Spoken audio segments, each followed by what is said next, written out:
Avec ce soir une visite du pape François attendue en Terre Sainte ce week-end. Le souverain pontife se rendra en Israël mais aussi en Cisjordanie où les colonies continuent de s'étendre. Les envoyés spéciaux de BFM TV se sont rendus à Ariel, importante colonie construite en territoire palestinien. Les nouveaux colons, c'est un reportage de François-Xavier Ménage et Clément Dalmar. En plein cœur des territoires palestiniens, une route spécialement construite pour se rendre dans l'une des plus importantes colonies israéliennes. La ville d'Ariel, ses 20 000 habitants et ses voisins palestiniens sur la colline d'en face qui parlent d'une présence illégale et de plus en plus nuisible. Les habitants d'Ariel grignotent de plus en plus de terrain nous appartenant à nous, les Palestiniens. Ils font en sorte de faire venir le plus d'Israéliens possible. Ma crainte, c'est qu'à terme, on n'ait plus du tout de terre pour nous ici. La ville d'Ariel a 35 ans et son programme immobilier explose.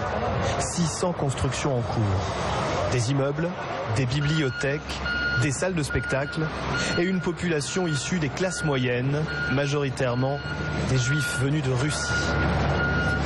Pour le porte-parole de la mairie, l'équation est toute bête. Plus il y a d'habitants et de chantiers en cours, et plus la colonie s'enracine. Nous voulons plus d'espace, plus d'enfants, plus de crèches, plus d'écoles. Plus de bâtiments ? Plus de bâtiments, bien sûr, c'est la première chose dont on a besoin si on veut agrandir la ville. L'essentiel avant tout, c'est d'avoir un toit pour vivre. Dans cette supérette, nous retrouvons l'une des seules Françaises de la communauté. C'est une Parisienne de 28 ans, et sa fierté, c'est de nous montrer qu'Ariel n'est pas une colonie composée de caravanes, mais une ville parfaitement autonome. Il y a un supermarché ici, il y a un supermarché à 2 mètres, il y a encore 2 supermarchés dans la ville. Je veux dire, on n'a pas de pain, on a à manger. Il n'y a pas d'intérêt à aller ailleurs. Les demandes pour habiter ici sont si nombreuses que le prix de l'immobilier s'envole, plus 90% en 5 ans. Alors c'est combien le loyer à Ariel ici ? Ici, plus ou moins 400 € par mois. Ah, c'est pas donné. Non.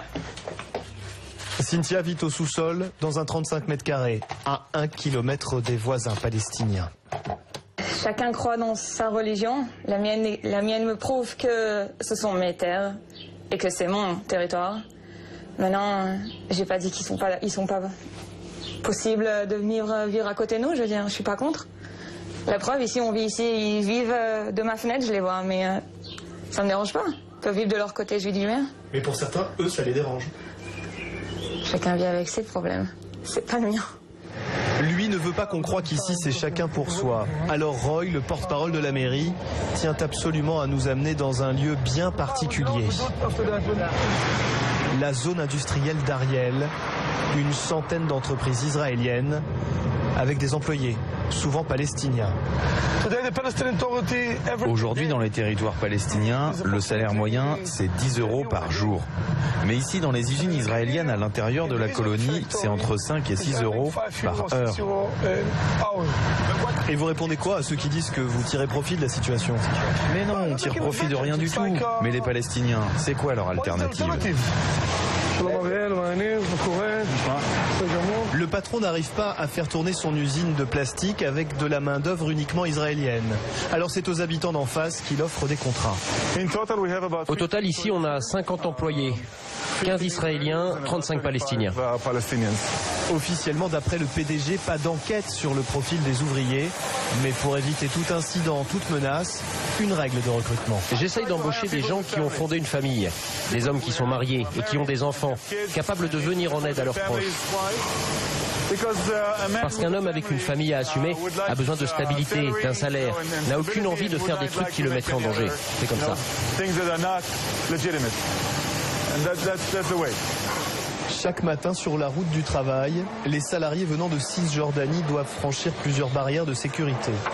Pour cet employé palestinien, c'est la preuve qu'aujourd'hui, Ariel est tout sauf une ville normale.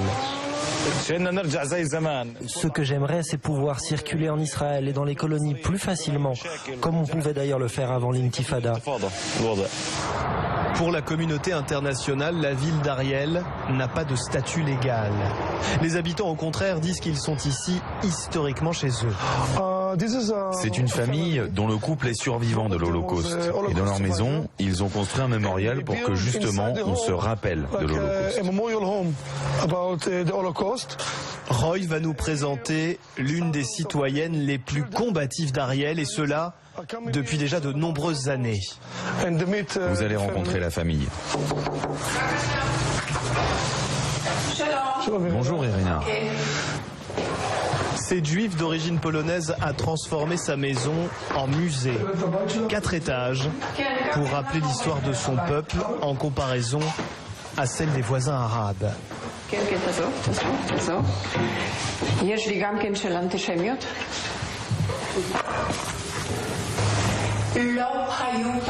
C'est quoi la nation palestinienne? Nous étions là avant eux. Il y a 2000 ans, nous étions présents sur ces terres. Nous avons été expulsés par les Romains. Est-ce qu'il y avait ici une présence palestinienne voilà 3000 ans? Non, c'est de la pure invention. Nous avons tous les droits d'être là, ici. C'est notre héritage historique.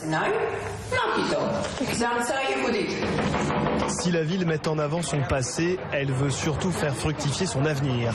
Et ça passe par les jeunes. Ce bâtiment est l'une des plus grandes fiertés de la ville, l'université.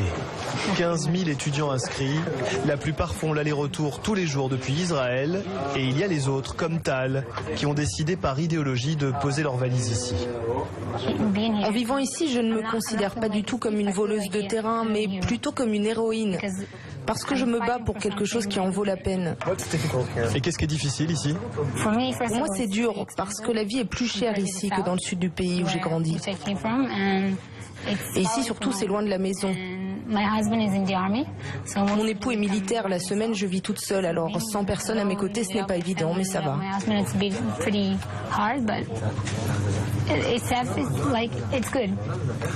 Et c'est le prix à payer? Oui. Lui est beaucoup plus mal à l'aise avec Ariel. Saïd est arabe-israélien. Cette fac, c'est la seule où il a pu être admis, mais son implantation pose problème. Les standards d'enseignement sont plutôt bons ici. Et ça donne du travail. Mais ce n'est pas du tout facile pour moi de vivre ici en tant qu'arabe, dans une colonie.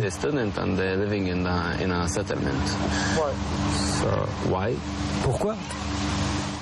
Mais parce que c'est une colonie. Une colonie justement qui espère faire venir 10 000 habitants supplémentaires dans les prochaines années et pourquoi pas élargir un peu plus son périmètre.